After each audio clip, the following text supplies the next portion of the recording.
el día de hoy vamos a desarrollar les va a ayudar en muchos de los casos porque son todos los acontecimientos que se dan en un determinado lugar y es por eso que esta teoría se ha vuelto un método, ¿no?, de investigación cualitativa y que se usa, y he visto que varios de sus compañeros cuando quieren trabajar el tema cualitativo, ¿no?, en sus investigaciones o en su curso, tratan de abordar este mecanismo, ¿no?, de cómo se evalúan los fenómenos. No es solo decir, existe un fenómeno, no, hay todo un método, hay todo un método que nos da a conocer Roussel, ¿no? Así que empezamos. ¿Alguna duda más, jóvenes, para que el día viernes ya voy a ver qué trabajos tienen para el martes que viene? Ya les voy a estar orientando en algunas dudas que tengan, ¿no? Y les voy a ir a presentar el modelo, cómo ustedes van a ir trabajando su ensayo. Su ensayo es de carácter sociocrítico. Eso significa de que tiene que ver el aporte de ustedes, del conocimiento de ustedes frente al tema, ¿no? Por eso es que les voy a pedir la descripción de la realidad específica a dónde ustedes van a, en este caso, abordar el tema, ¿no? Por eso es importante. Juliaca, si es de Asangro, si es de Lima, porque algunos trabajos del semestre pasado han abordado la pobreza monetaria. Imagínense, pobreza monetaria en Latinoamérica. Lo han querido ir viendo con estadísticas, porque eso es la parte del desarrollo, pero sí se han basado en varios autores. Uno de ellos es Bousman, ¿no? Y también han abordado el tema de la interacción, también vinculado al trabajo. Son varios temas que el estudiante ha ido abordando para solo explicar el tema de la pobreza en Latinoamérica, ¿no? Así que eso es lo que yo quiero que ustedes traten de entender qué es lo que yo busco. Y segundo, también tenemos que tener en cuenta, ¿no? A ver, Juliño nos dice, no nos deje mucha tarea, pero esto del ensayo solo se va a hacer una cara de hoja, Juliño, ¿no? Solo es una cara de hoja donde ponen todo su esfuerzo porque el ensayo va más allá en este caso, de las notas de control y que es de proceso, ¿no? Solo es ese ensayito, esa parte del ensayo que les estoy pidiendo. El desarrollo lo vamos a hacer en la segunda parte, ¿no? El desarrollo lo vamos a hacer en la segunda parte, donde ustedes ya como futuros gestores van a dar, así como veo que en algunos cursos opinan y dan algunas alternativas, lo mismo tienen que hacer, ¿no?, en su ensayo, pero escrito, y diciéndome, ¿no?, de que si yo voy a abordar la violencia de género en Juliaca, tengo que conocer qué es la violencia de género, qué autores trabajan, cómo se ve desde el punto de vista cultural, educativo, político la violencia de género, y en el desarrollo yo abordo el tema vinculado a lo que conozco, tanto normativa como también de la realidad, ¿no? Si el factor cultural puede o no modificarse. Y finalmente llego a mis conclusiones, porque eso es el trabajo del ensayo, ¿no? Del ensayo que corresponde a la unidad. Eso significa de que esa es la única tarea. El hecho de que les deje controles de lectura, si les estoy atareando, díganme también, pues yo les puedo disminuir eso, ¿no? Para que no se sientan ahí que les dejo mucha tarea. Pero la idea es que la teoría significa un poco de conocer mejor a cada autor, que les guste algún autor, eso es ya suficiente, ¿no? Como logro en la competencia del curso, en alguna de las competencias inclusive, porque son varios autores y han visto como nos vemos 3 veces a la semana, y en cada semana casi abordamos un tema diferente. Así que díganme si es que para la siguiente semana no quieren la otra lectura porque quieren abarcarse más, porque este trabajo yo les he dejado solo elijan el tema, ¿no? Toda una semana para elegir el tema. Después les quiero dejar como 2 semanas para que ya hagan su introducción y que solo como producto es la presentación de una cara de hoja, no es más, ¿no? No les estoy pidiendo, ¿no?, Pero díganme si es que en esta semana que estoy proponiéndoles otro control de lectura como práctica, se les está acumulando más trabajos, porque esta práctica de el feminismo que aquí les estoy mencionando aquí en la plataforma es solo para que ustedes elijan en este caso, una categoría de análisis, ¿no? Pues es que les iba a mencionar el día jueves o viernes. Pero si les estoy llenando de tarea, díganme, jóvenes, porque se supone que aparte de que soy su docente del curso, soy su tutora, ¿no? Significa de que yo no les tengo que generar estrés, ¿no? Y el estrés no es saludable. En algunos casos sí, ¿no? A ver, ¿qué me están escribiendo? Ya, control de lectura para el martes, se ponen orientaciones más sobre los autores. Ya, esas orientaciones más sobre los autores les puedo hacer en tiempo adicional por la tarde, para los que desean, ¿no? Y ya tienen un poco más de idea de qué van a abordar, ¿no? De acuerdo, ellos me explican y yo les digo cómo lo orientan, ¿no? Así que eso ya podríamos ir avanzando. Por las tardes yo les plantearía hasta 2 veces en la semana para que un grupo asista en la tarde y el otro grupo asiste en otro día de una tarde también, ¿ya? Así que eso va a ser una iniciativa para que yo les ayude a todos. La idea es que todos aprendan algo del curso, ¿no?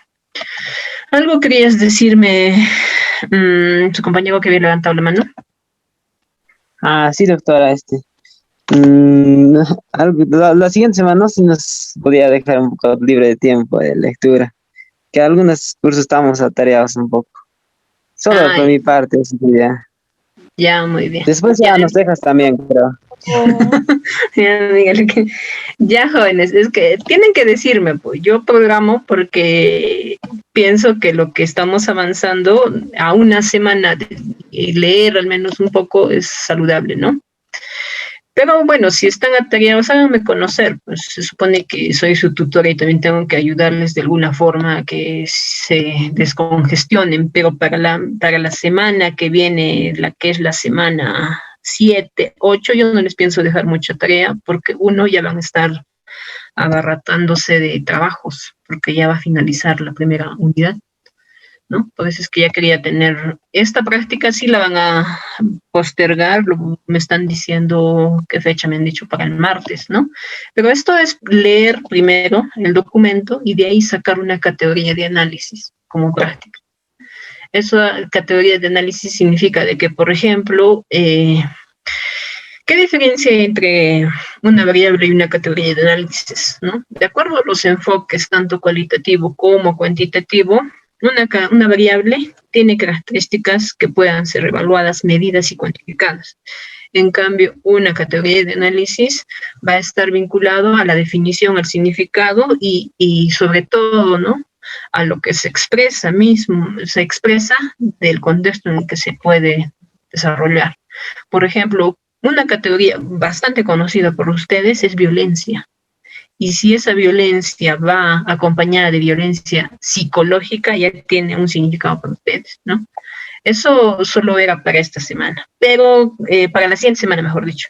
Pero como me están diciendo, lo voy a reprogramar para el día martes o jueves que viene. Y así ya completaríamos al menos 2 notas y la nota de su ensayo. Ustedes son casi 49, casi 50 participantes, por eso es que no nos alcanza. Pero al menos ya con eso completo las notas que requerimos. Pero no se preocupen, esto lo vamos a reprogramar. Ya me han hecho conocer y agradezco a su compañero Juliño que nos está diciendo, no nos dejes tarea, nos estamos llenando de trabajo y entiendo que los demás cursos también les están exigiendo o hasta inclusive más cosas, ¿no? Pero bueno, así que con eso ya siéntanse un poco calmados, esto lo vamos a reprogramar, pero como les he explicado, esta práctica es sencilla, ¿no? Es sencillo. Pero para este viernes sí, prepárense porque esto no va a ser como para que ustedes marquen si es verdadero o nada, esto es para que ustedes entiendan lo que hoy día vamos a desarrollar, ¿no? Con lo que es la fenomenología. Así que con esos acuerdos llegamos al punto de empezar con nuestra sesión, si es que no hubiera algún tipo de comentario o malentendimiento, de repente algunos no han escuchado. Ya, con eso estamos de acuerdo, ¿verdad, jóvenes? Sí, doctora. Sí, doctora. Gracias. Sí. Ya, muy bien. Entonces, ya en esta semana solo vamos a tener este control de lectura. Para la siguiente semana todavía va a postergarse ese control, pero ya quiero que avancen con esto que les va no quitar todo el tiempo, pero sí les voy a programar para esta semana que viene en 2 fechas, ¿no? Para que se reúnan. De repente alguien no puede y vamos a elegir 2 días tentativos y eso voy a coordinar con su delegada del curso, con la señorita Angie, para saber, ¿no? Qué días ustedes podrían tentativamente asistir. No todos en un día, pero sí al menos la mayoría podría estar, ¿no? Pero vengan ya preparados, no me vengan solo con la idea vacía, quiero hacer tal, díganme en qué quiero hacer, esto he visto, esto puedo, y ya con eso yo les ayudo mejor. Pero cuando me dicen de cero, significa de que no han hecho nada, solo se han imaginado una palabrita llamada, en este caso, problema, ¿no? Así que vayan avanzando, traten de hacer una administración del tiempo que les favorezca, porque eso es lo único que les voy a pedir en esta unidad, su introducción. Si la introducción está bien hecha, significa de que mi planteamiento ya tiene las condiciones para que en la segunda unidad solo desarrolle algunos puntos concretos y ya presente mi ensayo, ¿no? Ustedes pueden ver que cuando entran a una revista científica hay una parte donde dice ensayos, ¿no? Y ahí ven que el autor pues se explaya, y eso yo quiero que ustedes traten de demostrar, ¿no? Que pueden conocer un tema, explicarlo, utilizar algunos autores, ¿no? Que les ayuda a fundamentar y al final llegan a una conclusión que no necesariamente va a ser pues negativa, a veces esa conclusión llega a ser una iniciativa de cambio. A nivel académico es bastante productivo hacer un ensayo, ¿no? Ustedes han hecho un ensayo cuando han llevado el curso con mi persona, en el curso de Realidad Nacional, no recuerdo si era ese curso que he enseñado, y ha habido buena iniciativa de la mayoría de ustedes. Por eso es que no desconfío que ustedes ahora van a demostrar que ya están en 5º semestre y se supone que su redacción, su enfoque, las ideas en cada párrafo ya han ido evolucionando, ¿no? Eso significa de que van a hacer buenos trabajos. Y bueno, eso sería todo, jóvenes. Así que en eso estamos quedando. Ya van a tener un poco más de tiempo para que ya solo presenten casi la última semana de junio su introducción. Después se les haga la revisión respectiva con una nota y ya pasemos a la segunda unidad. Así sucesivamente al culminar el curso, ¿no? Ya, así que, jóvenes, empezamos porque todavía nos falta ponernos al día con algunos temas, ¿no? Como les decía, este tema de la fenomenología es bastante importante para las ciencias sociales porque forma parte, más allá de una teoría, también forma parte de un método de investigación cualitativa. Russell Edmond ya ha ido desarrollando mucha, podría decirse, mucha teoría en relación a explicar la fenomenología, ¿no? Y es por eso que ahí tenemos cómo desde la disciplina tanto de las ciencias sociales como de otras ciencias como la psicología ha sabido desarrollar una forma de entendimiento, ¿no? Para Russell es importante conocer primero la conciencia, ¿no? Pero para él es una definición vinculada directamente relacionada a los actos que nosotros desarrollamos. Hemos visto que el interaccionismo simbólico, por un lado, trata de interpretar, ¿no?, todo el accionar que nosotros tenemos con el mundo externo y también el significado que tenemos sobre todo lo que nos rodea. Pero aquí ya hay algo que es subjetivo, ¿no? Es la conciencia como tal. Y ahí también tendríamos que tener en cuenta cómo esta conciencia se ha ido generando, ¿no? En un primer momento, esto va a tenerse que evidenciar a través de las acciones, y nuestras acciones son producto de todas las vivencias que tenemos. Nosotros vivimos, y por eso es que siempre les preguntaba, ¿no? Jóvenes, ustedes, ¿desde qué momento han tenido uso de razón? ¿no? Y muchos de ustedes han ido mencionando, ¿no? Espacios, tiempos, años, ¿no? Y eso en nuestro cerebro se va quedando, ¿no? Y también repercute en el cómo se va a configurar nuestra actitud frente al contexto, ¿no? Por eso es que esta conciencia tiene una peculiaridad, ¿no? De eliminar toda referencia a una existencia real de las cosas. Es decir, la conciencia no percibe objetos reales, sino que aprende, miren, con H es una aprehensión, aprende objetos que se denominan fenómenos. Y es por eso que es sumamente importante. Nosotros decimos fenómenos cuando les pregunto, explíqueme un fenómeno social, y el estudiante a veces me responde que el sismo. Esos son fenómenos naturales muy difíciles de predecirlos, y que otras ciencias han desarrollado mecanismos para garantizar algún tipo de alerta, ¿no? Por eso es que nosotros tenemos un sistema que inmediatamente se registra en algunos países inclusive esa tecnología se ha desarrollado a más, con una precisión tan valiosa que ayuda a convivir con la naturaleza, ¿no? Pero estos fenómenos sociales ya tienen características muy particulares, ¿no? Porque la fenomenología forma parte de la filosofía, ¿no? Y aquí ustedes pueden tener en cuenta algo. Deriva del griego apariencia y tratado, estudio de la apariencia, ¿no? Cuyo estudio se fundamenta en los fenómenos o esencia de las cosas, la característica, ir a las cosas mismas, como dice Russell aquí. Aquí vamos a tener en cuenta algo sumamente importante. Estas características principales del entorno, que lo vamos a denominar muchas veces prioridad sobre todo a la conciencia, porque en la conciencia se capta la realidad. Nosotros somos conscientes, ¿no?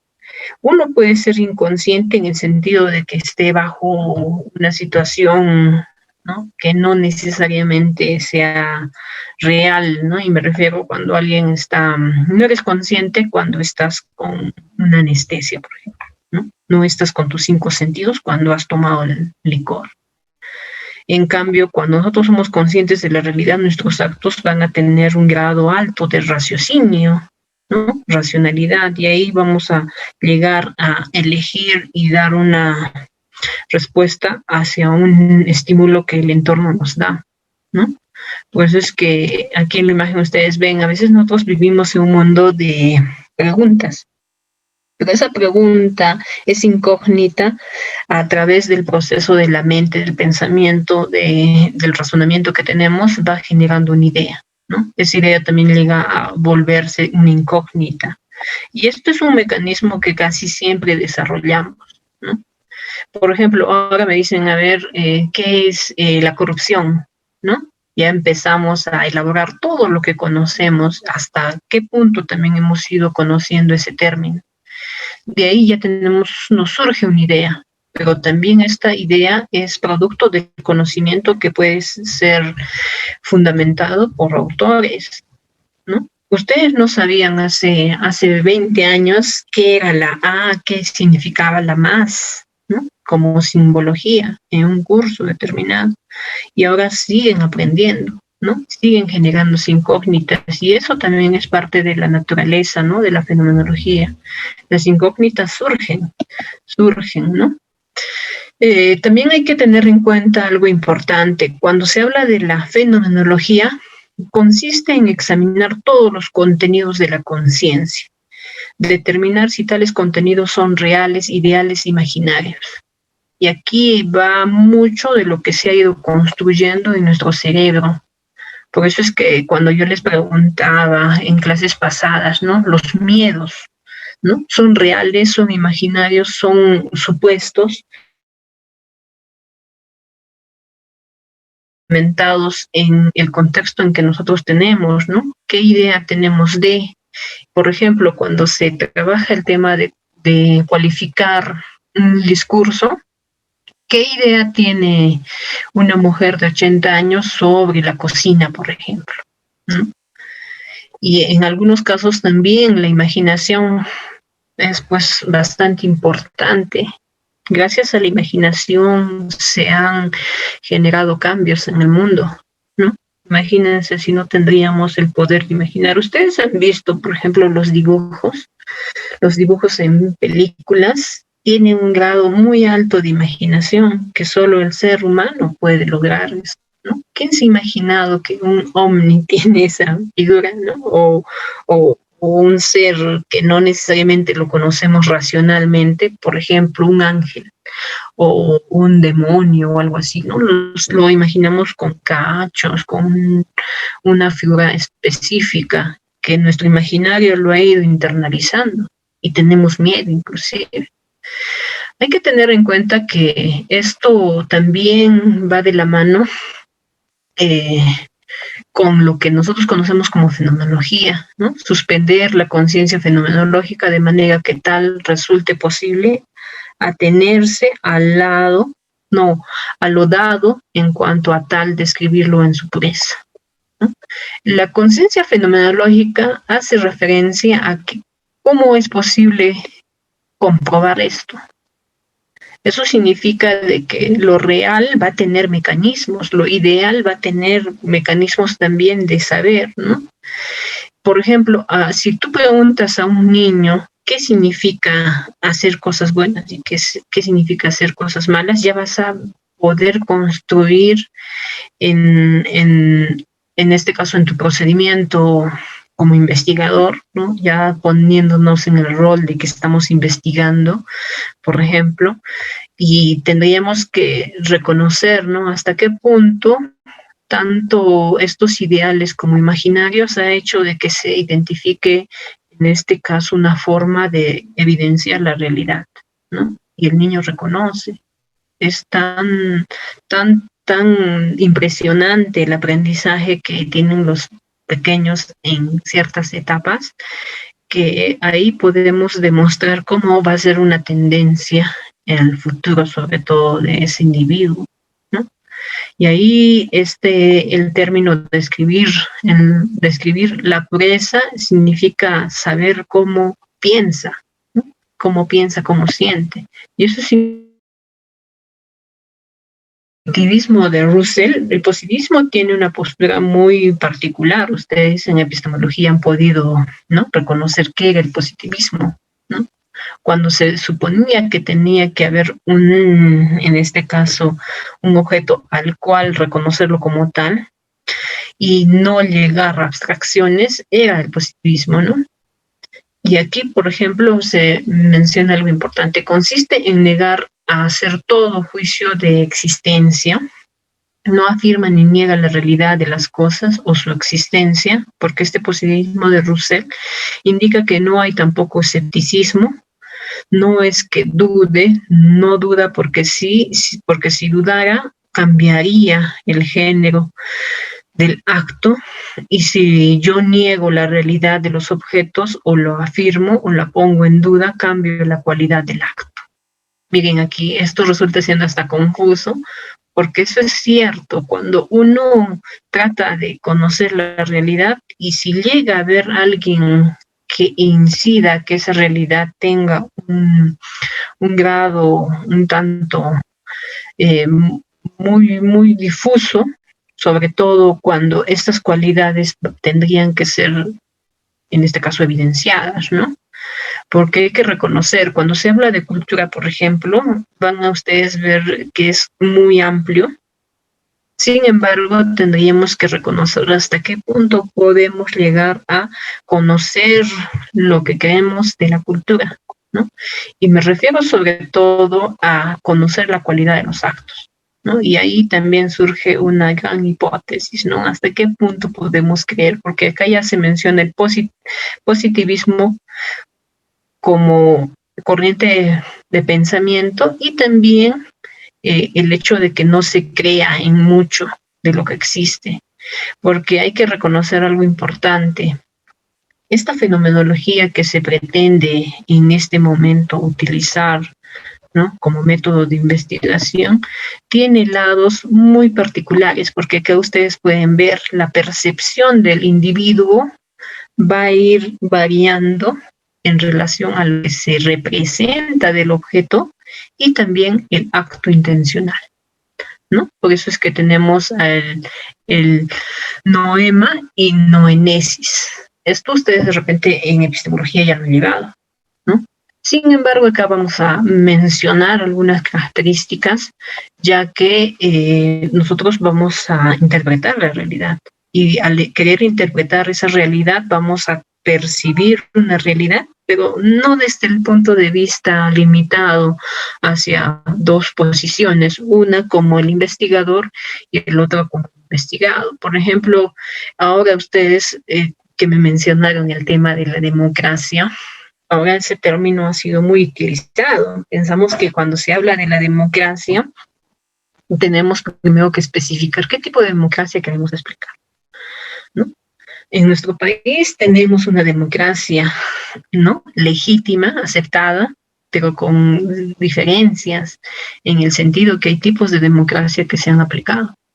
Y ese tipo de democracia, ¿en qué sentido ha dado resultados? ¿No? Porque acá, por ejemplo, si lo ponemos en este cuadro, ahí tendríamos que mencionar, ¿no?, si retener la cualidad propia del acto, pero practicando lo que él llamaría en un término griego, el epoque, la abstracción, la reducción de los fenómenos. Porque decimos democracia en sí pensando que va a ser vivir en felicidad. Sin embargo, la realidad nos demuestra que eso no necesariamente se ha dado, porque nuestra situación social, política, ha sido muy complicada, ¿no? A ver, ¿quién me ha escrito? Roberto dice democracia fallida. Esa democracia fallida en los términos que lo mencionas puede, ¿no?, tener, pero hasta qué punto nosotros decimos que es una democracia donde todos participan, a todos se les escucha por igual. Hemos visto una situación muy compleja en nuestro país. Se habla de los pobres y sin embargo al pobre no se le quiere ni siquiera reconocer los derechos. Se habla de los que menos están favorecidos por el sistema. Sin embargo, ya no quieren escuchar cuando ellos dan iniciativas de cambio, ¿no? Imagínense, si las elecciones no serían obligadas bajo una multa, ¿cuántos no irían a votar? ¿Cuántos dirían que no nos interesa? Por eso es importante saber hasta qué punto estos fenómenos van a ser analizados, ¿no? Porque ustedes están viendo acá hay un objeto real. Ejemplo, ¿no? El yo, el acto y su cualidad, objeto intencional. Este yo puede estar desde dos puntos de vista. Uno, el quien va a investigar y el quien está siendo investigado, ¿no? El acto y su cualidad mencionan, ¿no? Ahí, por ejemplo, ustedes podrían mencionar la ética, la corrupción o la cualidad propia, ¿no? ¿A quién yo quiero investigar en este caso como parte de la realidad? Cuando ustedes, imagínense, quieren hablar sobre, a ver, nuevamente hablando de la democracia, el acto democrático en nuestro país se ha dado a través de una elección, pero la cualidad va a estar más compleja en el sentido en que han visto, ¿no?, cómo esta situación política en nuestro país nos ha dividido como sociedad, ¿no?, con pensamientos muy, muy radicales cada uno, pero al fin y al cabo cada uno demostraba una posición y haciendo uso inclusive de todo tipo de medios.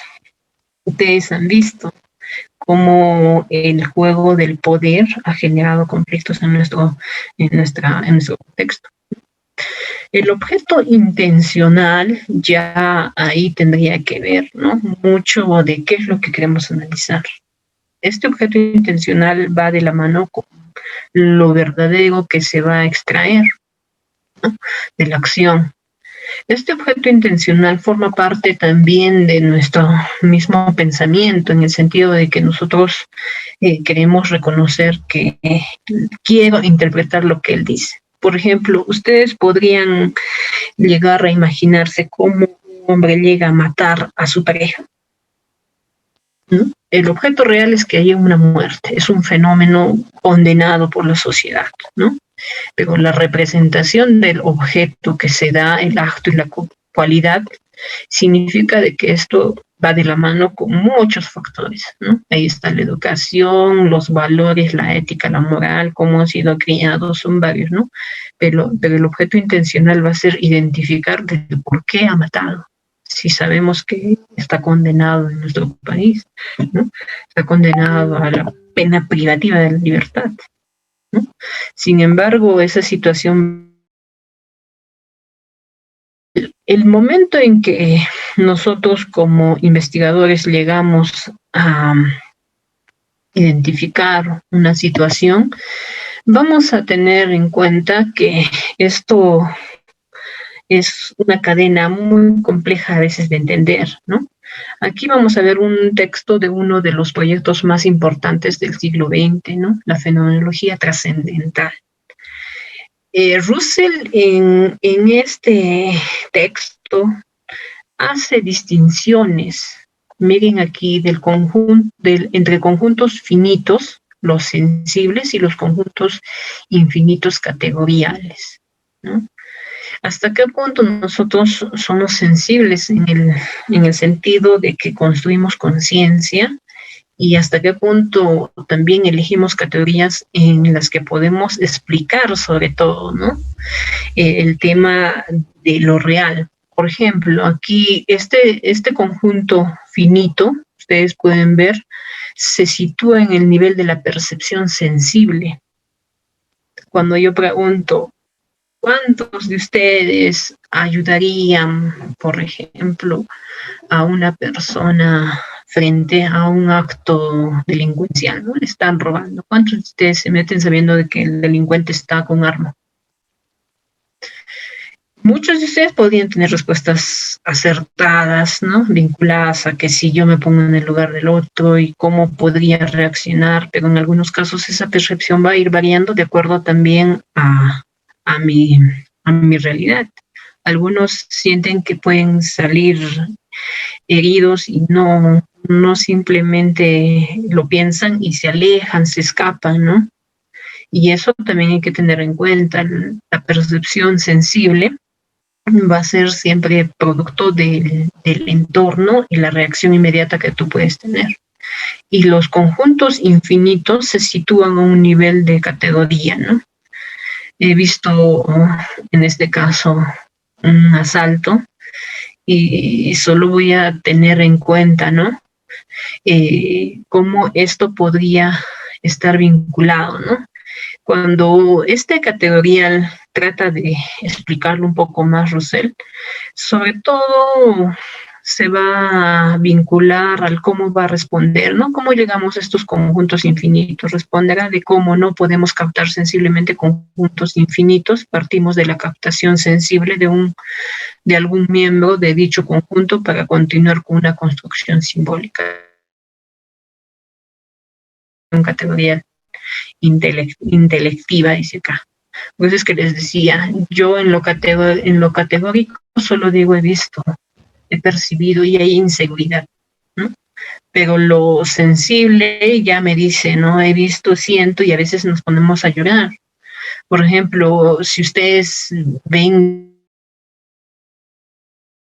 el 29 de mayo, ¿no? Muy conocido para los que hemos sido estudiantes universitarios, daba impotencia, ¿no? Tú eres sensible frente a la situación de ataque que hubo, pero también eres categorial cuando dices hubo abuso por parte de las autoridades, en este caso, que habían dado órdenes para que se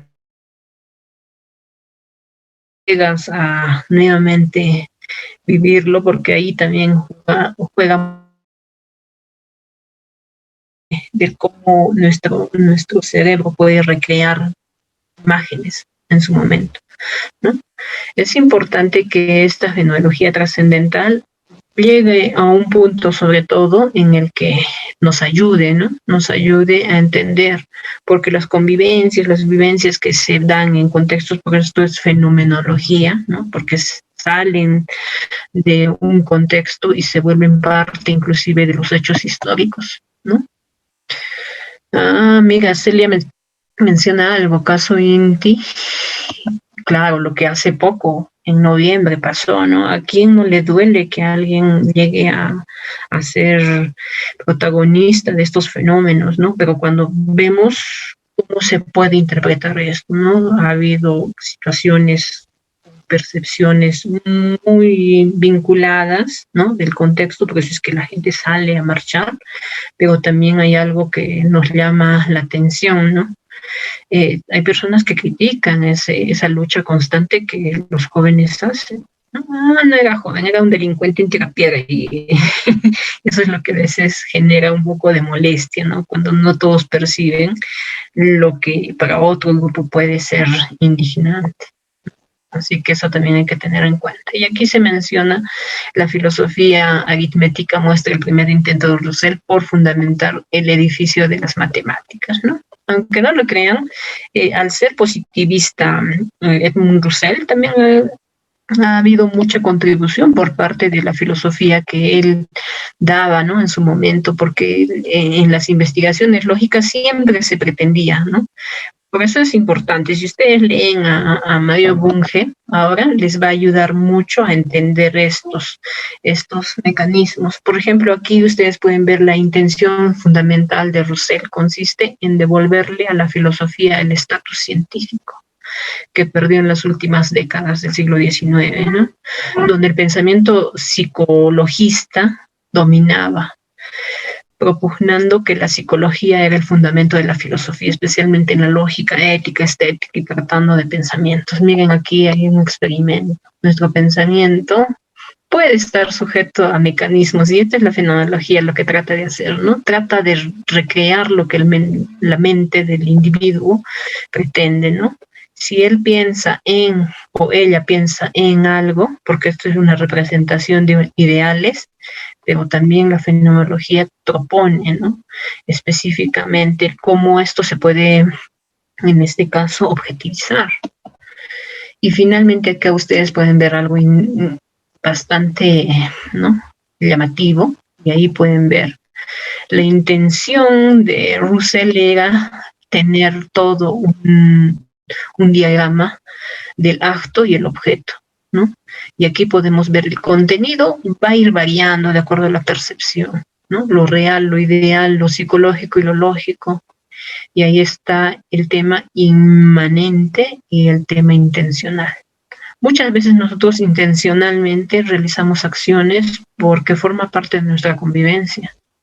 Sin embargo, hay que relacionar, ¿no? Estos objetos intencionales se relacionan con la diferencia entre el contenido psicológico y real y el contenido ideal y lógico.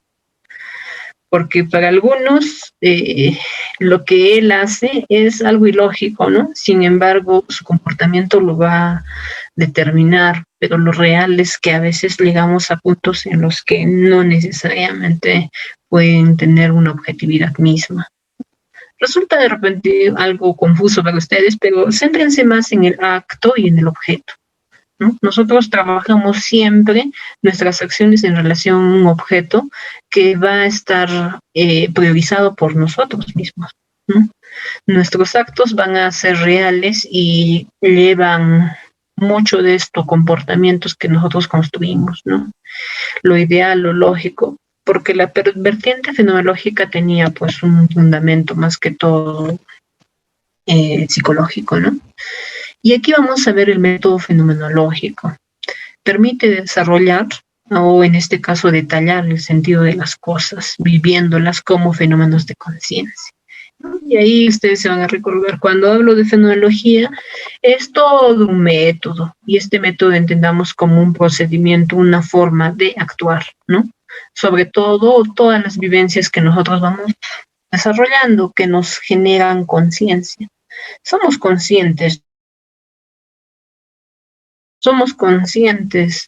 de todo lo que el entorno nos rodea, ¿no? Pero también hay que considerar que partiendo de esta premisa podemos generar propias subjetividades. Cada uno confiere una subjetividad muy particular, ¿no? Y eso nos hace entender sobre todo la intención, ¿no? del fenómeno. Por ejemplo, cuando nosotros queremos ver algo que es casi común de un fenómeno, el nacimiento. Es un fenómeno, ¿no? Es un fenómeno social particular de un individuo porque ha nacido un día, para él es especial, para su familia es especial, ¿no? Y lo mismo, la muerte de una persona es un fenómeno, ¿no? Ya llega a ser una situación y todos lo recuerdan, ¿no? Cuando fallece un personaje X, todos lo recuerdan como una buena persona, ¿no? Y recuerdan vivencias, ¿no? Cuando el acto fúnebre inclusive se hace. Resulta siendo un poco cruel ese ejemplo que les pongo, pero también es parte de los fenómenos, ¿no? Igual, para saber cómo es el procedimiento que se le tiene que dar, muchas subjetividades van a surgir, ¿no? Y aquí vamos a ver. Este método fenómeno primero describe los fenómenos tal como aparecen en la conciencia, ¿no? Ustedes tienen una conciencia de todas las acciones que hacen, sean buenas, sean malas, ¿no? Cada uno va a ir dándole un valor diferente a los actos que desarrollan, ¿no? Imagino, o si han dicho la verdad, o si han desarrollado algo que su conciencia misma les va a generar algún tipo de alarma, ¿no? Alerta. Aquí también podemos ver acceder al campo de la conciencia y lo somete al análisis. Y ahí está el análisis intencional. Cuando ustedes mismos hacen un retroceso, ¿no? A las acciones que han hecho. Por ejemplo, uy, ¿por qué le dije eso? ¿Por qué hice eso? Cuando es una acción que probablemente no tenga un efecto que no repercute en otro individuo, ¿no? Pero imagínense qué sucede en la conciencia de un asesino en serie, de un violador. Actividades muy particulares, ¿no? Y eso también es parte ya del análisis psicológico que se le puede hacer. Pero en cambio, cuando son fenomenológicos sociales, ya también tendríamos que ver, ¿no? La conciencia ciudadana. Ustedes al hablar de conciencia, por ejemplo, voto responsable o conciencia medioambiental, se van a dar cuenta de que nosotros pedimos que sean como deben de ser algunas acciones, sin embargo, esas acciones no se dan como uno quiere, ¿no? Por eso es que a veces renegamos y decimos, no, miren, mi calle está llena de basura. Pero si por los medios de comunicación nos dicen que cuidemos el medio ambiente, no somos conscientes. Y ese fenómeno sigue dándose. Y esa situación en algún momento va a tener que generar efectos, ¿no? Y nos quejamos de lo que se contaminan más ríos, ¿no? Y ahí hay que tener en cuenta esto. Estos fenómenos los describimos, hacemos un análisis intencional, pero aún así no tiene efecto. Así que eso también es un poco totalmente subjetivo, ¿no? De que con un video alguien pueda volverse ético o también dejar de ser violento, ¿no? A ver qué nos dice su compañero. Somos conscientes de nuestros actos, nos hacemos responsables de todo lo que hacemos, lo que hemos hecho. En algunos casos sí, cuando el individuo siente la responsabilidad de cambiar sus acciones frente a un objeto determinado. Pero la mayoría de los casos nos demuestran que no, porque se supone que cuando hemos dicho alto al uso de los plásticos, y ahora seguimos en eso y además ya no hay plásticos, ya también hay barbijos adicionales. Igual cuando tú le dices a un adolescente, ¿no? No es bueno salir todos los días a tales horas y aparecerse después de 2 días. No es consciente, probablemente haya muchos factores que hagan que esa situación siga, ¿no? Por su edad, ¿no? Así que hay que tener mucho en cuenta hasta qué punto tiene efecto los spots que generan conciencia ciudadana, ¿no? A un hombre violento tú le dices que vea un video que le va a decir que hacer lo que él hace, ¿no? Emitir violencia es negativo, él lo va a tomar mal. Y muchas veces no va a tener ningún efecto. Por eso es que nuestros grandes problemas, que son más de la conducta individual, no tienen, ¿no? Dónde, cuándo acabar, ¿no? Es como si un golpeador diga a las mujeres no se golpea, esto él inclusive, ¿no?